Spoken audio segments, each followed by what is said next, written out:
तो आज का हमारा टॉपिक है आयन एक्सचेंज प्रोसेस और डीमिनरलाइजेशन प्रोसेस, या इसको बोलते हैं डी आयनाइजेशन प्रोसेस। और ये जो टॉपिक है, ये टॉपिक है method of removal of hardness, है ना, removal of hardness, method of removal of hardness ये है, अर्थात कठोरता को दूर करने की जो विधियां हैं उसमें से एक विधि ये है। हम वही तो पढ़ रहे हैं, कठोरता को दूर करने की जो विधियां हैं। तो कुछ विधियां हमने पढ़ ली है जिसमें परम्यूटेड मेथड है, क्लार्क प्रोसेस है ना। और आज का जो प्रोसेस है वो है आयन एक्सचेंज प्रोसेस, या इसको कहते हैं डीआयनाइजेशन प्रोसेस या डीमिनरलाइजेशन प्रोसेस। डीमिनरलाइजेशन, मिनरलाइज जो मिनरल्स होते हैं उनको हटा देना, डीमिनरलाइजेशन है, डीआयनाइजेशन है। तो सबसे पहले हम इसमें बात करते हैं कि इसमें होता क्या है। इसमें दो तरह के आयंस, देखो दो तरह के आयंस होते हैं, एक होता है कैटायन और एक होता है एनायन। दोनों को हम दूर करते हैं। कैसे करते हैं? पहले इसके लिए हमें फिगर बनाना पड़ेगा।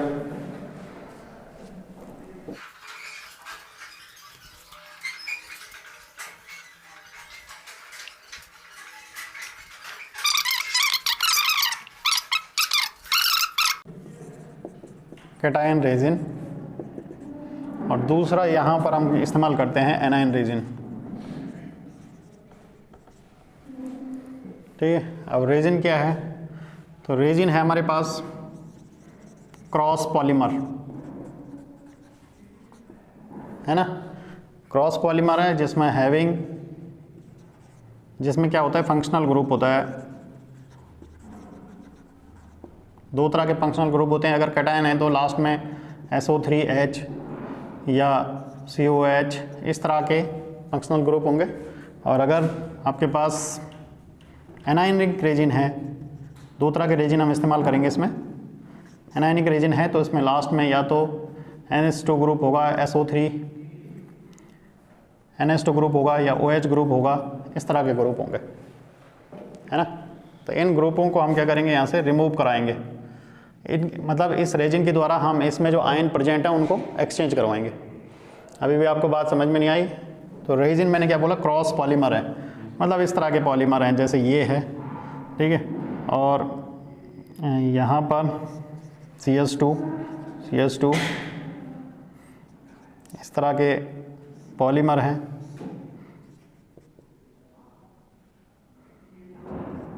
इस तरह के पॉलीमर है, मतलब यहाँ पर इनमें एक इस तरह के ग्रुप होते हैं, और SO3H ये फंक्शनल ग्रुप होता है इनमें, इस तरह, ठीक है। ये क्या होता है, फंक्शनल ग्रुप होता है इनमें, ठीक है।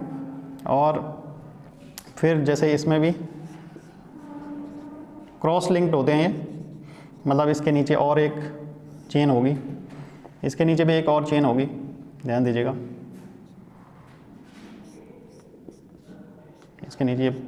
इसके नीचे भी क्या होगा, चेन होगी एक दूसरी, इसी तरह की चेन, है ना। तो इसमें कुल मिला के हम ये क्या होते हैं कि रेजिन बोलते हैं इसे, और इसके अंत में क्या होता है, SO3H या COH, इस तरह के फंक्शनल ग्रुप होते हैं। और फंक्शनल ग्रुप क्या होते हैं ये बताने की जरूरत नहीं है, ये आपने पढ़े हुए हैं 11th-12th में। तो या 10th में भी था फंक्शनल ग्रुप, कोई बड़ी बात नहीं, क्रियात्मक समूह। तो वो फंक्शनल ग्रुप होते हैं, वो क्या करते हैं, इसमें जो प्रेजेंट होते हैं मैग्नीशियम और कैल्शियम आयन, उनको एक्सचेंज कर देते हैं, है ना। तो हम इनको ऐसा नहीं लिख के, हम इनको शॉर्ट में लिखते हैं। हम जो रेजिन है उसको R से डिनोट करते हैं, ठीक है।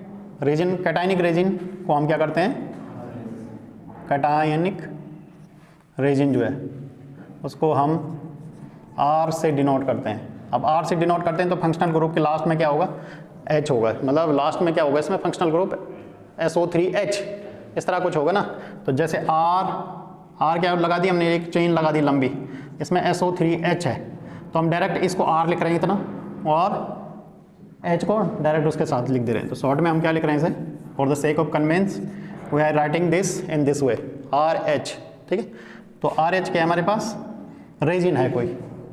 ये रेजिन क्या करती है, पहले टैंक में यहाँ से जा रहा है हार्ड वाटर, ध्यान दीजिएगा, यहाँ से जा रहा है हार्ड वाटर। हार्ड वाटर में क्या है, कैल्शियम आयन और मैग्नीशियम आयन के साल्ट हैं, है ना। फिर हम क्या करेंगे, वही जो हमने परम्यूटेट में किया था, परम्यूटेट में हमने क्या किया, यहाँ पर पहले ग्रेवल डाला नीचे, यहाँ पर हम क्या करेंगे, ग्रेवल डालेंगे, ग्रेवल डालेंगे, उसके ऊपर थोड़ा कोर्स सैंड डालेंगे। क्या डालेंगे, कोर्स सैंड,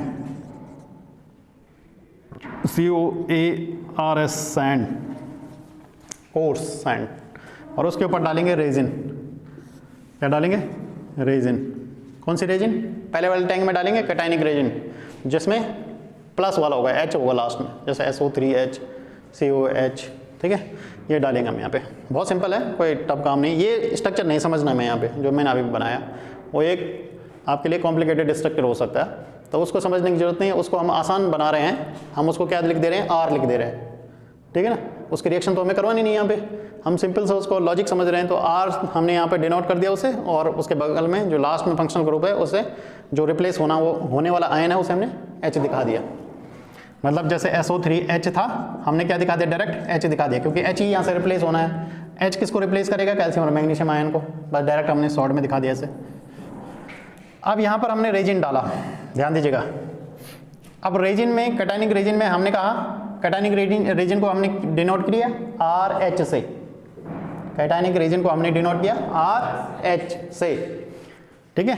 और RH क्या करेंगे, इस पानी में, जैसे पानी पहले नीचे आएगा, यहाँ से ऊपर जाएगा इस तरह छन के, यहाँ से पहले ग्रेवल से टकराएगा, फिर कोर्स सैंड से टकराएगा, लास्ट में किससे टकराएगा, रेजिन से, तभी तो आएगा ऊपर। यहाँ पे क्या रेजिन लगी हुई है, यहाँ पर क्या लगी हुई है, रेजिन, रेजिन से ऊपर आएगा पानी इस तरह। अब रेजिन क्या करेगी, जो कैल्शियम आयन है, ठीक है ना, कैल्शियम आयन है, उसको क्या कर देगा, रिप्लेस कर देगा। और रेजिन में कौन रिप्लेस करेगा, H रिप्लेस करेगा, ध्यान दीजिएगा। रेजिन में कौन रिप्लेस करेगा, H रिप्लेस करेगा। तो कैसे रिप्लेस होगा, R अपनी जगह है, ठीक है, H की जगह हम क्या रिप्लेस कर देंगे, मैग्नीशियम, वो कैल्शियम को, तो R की जगह हम, सॉरी H की जगह क्या लिख देंगे, कैल्शियम, ठीक है। लेकिन ये बैलेंस नहीं है, क्योंकि R, देखो कैल्शियम की बैलेंस कितनी होती है, 2, और इसके लास्ट में क्या है, RH है डायरेक्ट। इसका मतलब R पे माइनस साइन रहा होगा, मतलब चार्ज रहा होगा, और H पे प्लस, मतलब 1 1 का था यहाँ पे, और यहाँ पे क्या है, 2 1 का है, तो इसकी 2 बैलेंस यहाँ लगा दो, ठीक है, तो R2CA हो जाएगा। इसका मतलब इसको हमने 2RH लिखना है, ठीक है ना।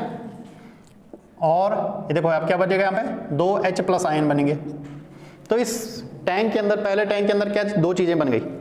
एक तो हमारे पास R2CA है, R2CA है, यहाँ से जो ऊपर निकल गया। कैल्शियम और मैग्नीशियम आयन थे इसके अंदर। कैल्शियम और मैग्नीशियम आयन किस फॉर्म में थे भाई, कैल्शियम और मैग्नीशियम आयन क्या थे, कैल्शियम क्लोराइड हो सकता है, मैग्नीशियम सल्फेट हो सकता है ना, बाइकार्बोनेट हो सकता है, गॉट इट। यही तो है हार्ड वाटर के अंदर, अरे यस नो, यही तो हार्ड वाटर के अंदर। तो कैल्शियम आयन पहले क्या हो गए, रिप्लेस हो गए।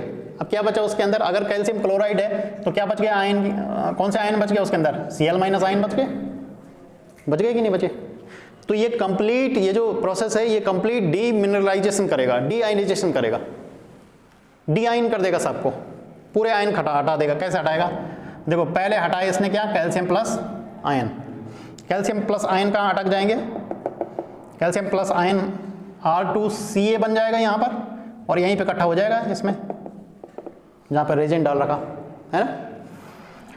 H प्लस आयन घूमते रहेंगे, ठीक है ना, और घूमने के बाद ध्यान दीजिएगा,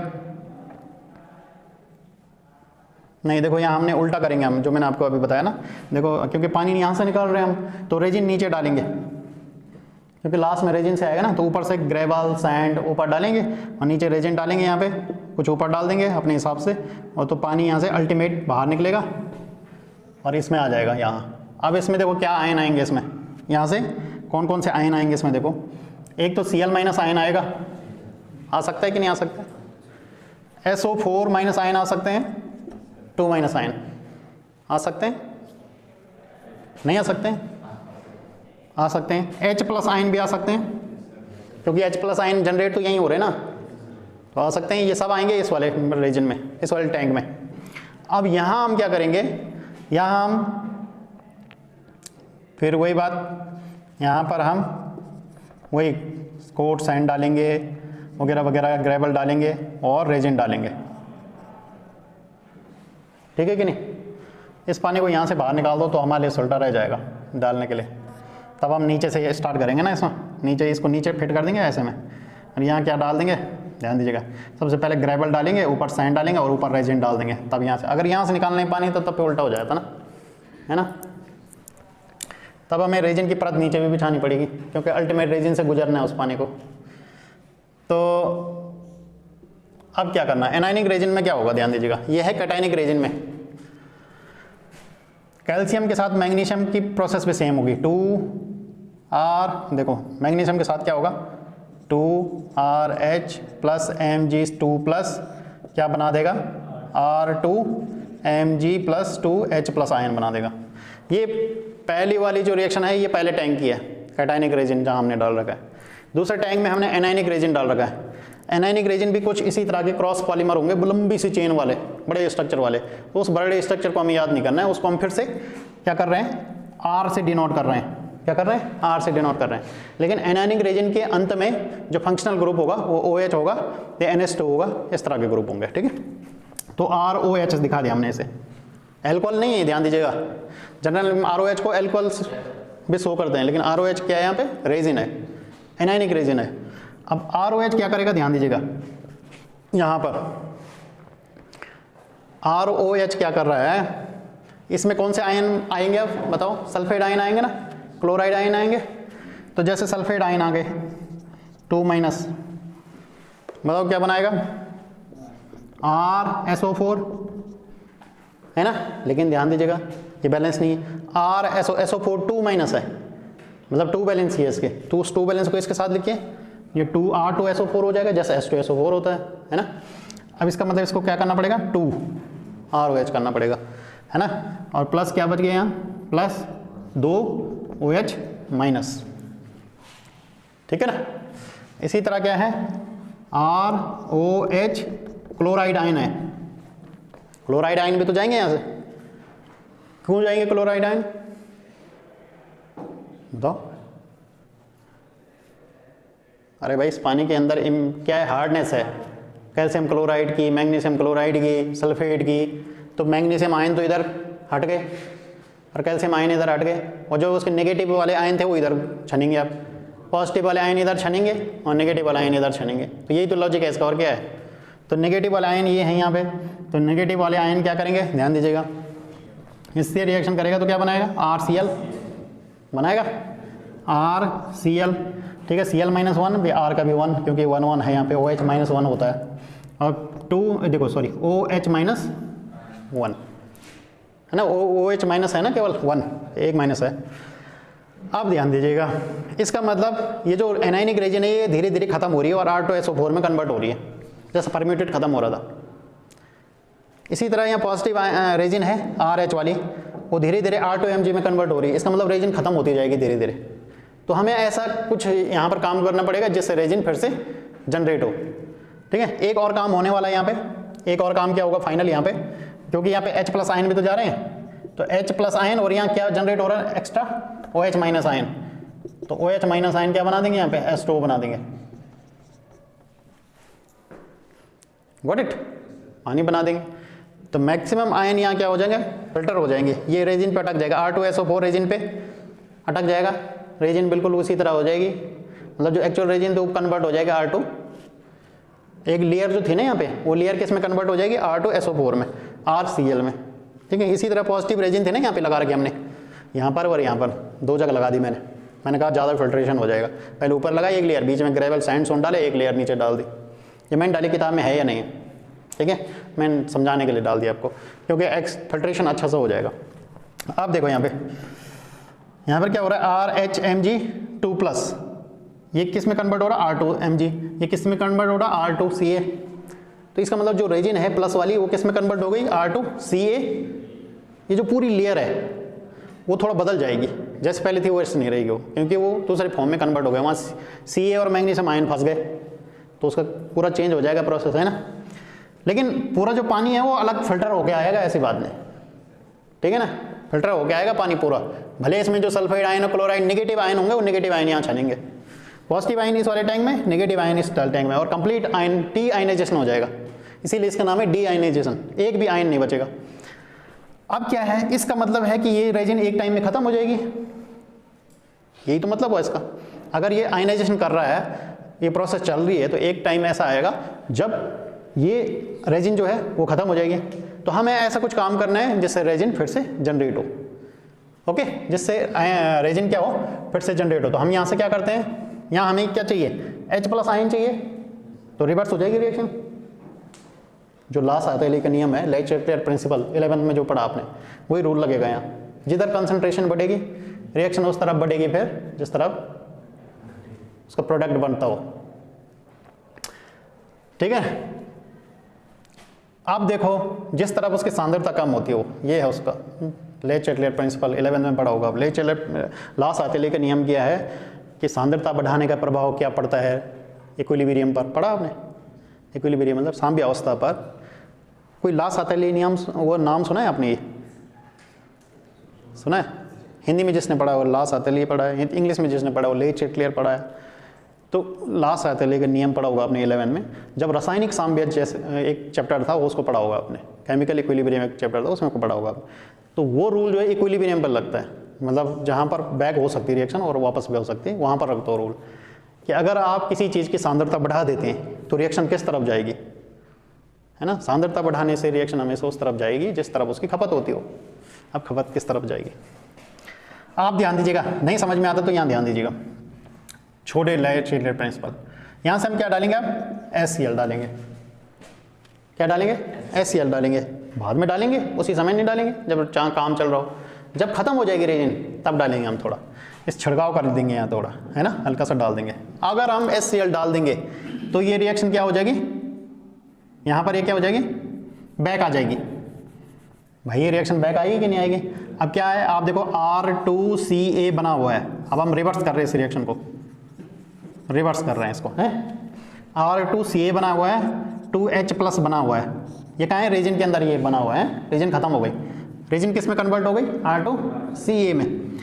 अब R2CA में जब कन्वर्ट हुआ ये, तो हमें क्या करना है, H+ की कंसंट्रेशन बढ़ा देनी है, मतलब HCl मिला देना है, ठीक है कि नहीं। इसकी कंसंट्रेशन बढ़ाने से क्या होगा, रिएक्शन हमेशा किस दिशा में जाएगी, जिस दिशा में इसकी खपत हो। तो लास्ट आता है कहता है ये, मैं नहीं कह रहा हूँ, जिस दिशा में इसकी खपत होती हो। तो खपत कहाँ होगी इसकी, इसको बढ़ाएंगे तो खपत किस में होगी, RH बनने में होगी। रिएक्शन फॉरवर्ड तो जाएगी फिर, है ना। तो H+ की सांद्रता बढ़ाएंगे, कंसंट्रेशन बढ़ाएंगे, तो रिएक्शन हमेशा क्या आएगी, यहाँ से पीछे आएगी, मतलब प्रोडक्ट की तरफ जाएगी। इसका प्रोडक्ट अब ये हो गया, ठीक है ना। अब देखो यहाँ पे ये बन जाएगा, भाई ध्यान दीजिएगा, क्या बन जाएगा, उल्टी आ जाएगी रिएक्शन। क्या आ जाएगा, RH बन जाएगा उल्टा, ठीक है ना। 2RH बन जाएगा प्लस Ca2+ बन जाएगा। फिर से रेजिन जनरेट हो गई कि नहीं हुई, है ना। रेजिन फिर से क्या हो गई, जनरेट हो गई। तो रेजिन जैसे ही खत्म होगी वैसे ही हमें HCl डालना पड़ेगा, तो रिएक्शन फिर बैकवर्ड आ जाएगी, रेजिन फिर से बन जाएगी। सेम यहाँ पर है, अगर हमारे पास क्या बन गया, रिवर्स कर दे रहे हैं हम इसको,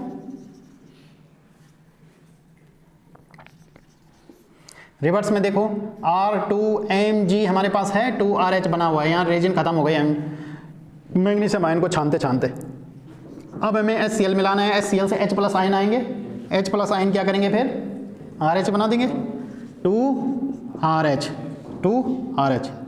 ठीक है, प्लस Mg। लेकिन Mg यहाँ से हटेगा तो 2- चार्ज उसके ऊपर आएगा, 2- चार्ज, ठीक है ना। सेम यहाँ पर भी है, यहाँ पर क्या होगा, रिवर्स कर दें इस रिएक्शन को, पहली वाली रिएक्शन को हम रिवर्स कर दे रहे हैं। रिवर्स करेंगे तो देखो हमारे पास बना क्या, नेगेटिव रेजिन बनी हुई R2SO4 में कन्वर्ट हो गई, नेगेटिव रेजिन, और प्लस ROH- में कन्वर्ट हो रखी है। ये वाली रिएक्शन को मैं वापस ला रहा हूँ। हमें क्या मिलाना पड़ेगा यहाँ पे, बेस लाने के लिए NaOH अच्छा बेस है, OH- आयन दे देगा इजीली, है ना। तो ये क्या होगा, यहाँ पर रिएक्शन क्या होगा, इसकी कंसंट्रेशन बढ़ाएंगे तो रिएक्शन इस तरफ बढ़ेगी, एक ही जगह थोड़ी नहीं रहेगी कंसंट्रेशन। अगर आप चाय बनाना चाहते हैं, चीनी की कंसंट्रेशन आप बढ़ा दें, चीनी बढ़ा दें, तो चीनी एक जगह स्थिर थोड़ी नहीं रहेगी ऐसे बैठ के, चीनी भी तो कहीं जाएगी, कहाँ जाएगी, चाय बनने में जाएगी, समझ रहे हो बात ये। तो कंसंट्रेशन बढ़ाने से रिएक्शन हमेशा उस तरफ जाती है जिस तरफ उसकी खपत हो। तो चीनी की खपत किस दिशा में हो रही है, चाय बनने की दिशा में हो रही है। है ना। तो इसकी खपत किस दिशा में होगी, रिएक्शन हमेशा उस दिशा में बढ़ेगी जहाँ इसकी खपत होती है, तो खपत इस तरफ होगी, है ना। तो R2SO4 2OH माइनस, ये बढ़ गया, कंसंट्रेशन बढ़ा देंगे इसकी, रिएक्शन बैकवर्ड आ जाएगी, इसके हिसाब से बैकवर्ड आ जाएगी, है ना। तो ये बन जाएगा हमारे पास 2ROH प्लस क्या SO4 2 माइनस, रिवर्स हो जाएगी, यानी नेगेटिव रेजन फिर से जनरेट हो जाएगी, नेगेटिव रेजन फिर से जनरेट हो जाएगी। Got it. बस कंप्लीट जो है डीमिनरलाइजेशन प्रोसेस है ये, या डी आयनाइजेशन प्रोसेस है ये, कंप्लीट आयनों को हटाना, है ना। इससे पानी काफ़ी हद तक सॉफ्ट हो जाएगा अगर हम इस प्रोसेस को अपनाते हैं, रेजिन लाते हैं कहीं से, हैं, रेजिन के द्वारा जो काम करते हैं, तो उससे क्या होगा, पानी काफ़ी हद तक मृदु हो जाएगा, सॉफ्ट हो जाएगा, और इस पानी को हम इंडस्ट्री में बॉयलर्स में इस्तेमाल कर सकते हैं, और उस बॉयलर से अच्छी स्टीम बन सकती है, और इस स्टीम से जो है अच्छी टरबाइन घूम सकती है या इंजन चल सकता है। ओके, तो ये हमारे पास था क्या, डीमिनरलाइजेशन प्रोसेस या डीआयनाइजेशन प्रोसेस, और इसके एडवांटेज क्या हैं। हाईली एसिडिक और एल्कलाइन वाटर को ये क्या कर सकता है, सॉफ्ट कर सकता है। हाईली जो एल्कलाइन हो रखा है वाटर या एसिडिक हो रखा वाटर, है ना, उसको क्या कर सकता है, सॉफ्ट कर सकता है। उसके बाद काफ़ी हद तक ये सॉफ्ट कर सकता है, लेकिन ध्यान देने वाली बात ये है कि इसकी कुछ लिमिटेशन है। लिमिटेशन ये है कि जो रेजिन है, ये वाली जो रेजिन हम इस्तेमाल कर रहे हैं यहाँ पे, ये काफ़ी महंगी आती है, कॉस्टली है, और इसके जो इक्विपमेंट है इस डीआयनाइजेशन प्रोसेस के, वो काफ़ी कॉस्टली होते हैं, इसलिए ये प्रोसेस थोड़ा महंगी पड़ती है। ठीक है, ये इसके क्या है, लिमिटेशन है कि ये थोड़ा कॉस्टली है, इसको करने में थोड़ा बहुत पैसों की खपत होती है, तो इसलिए ये थोड़ा महंगी पड़ती है ना। मतलब इसमें पैसे ज़्यादा खपत होते हैं, ये काम कठिन है, ये अति कठिन नहीं, मतलब थोड़ा टफ है। जैसे परम्यूटेड था, है ना, परम्यूटेड में हम क्या डालते थे, नमक डाल देते रिवर्स करने के लिए, तो नमक मिलना आसान है या नहीं है, तो वो मिलना आसान है, और HCl मिलना थोड़ा, या NaOH मिलना थोड़ा महंगा है, रेजिन मिलनी महंगी है, इस इक्विपमेंट को ख़रीदना महंगा है ना। तो ये लिमिटेशन है इसकी।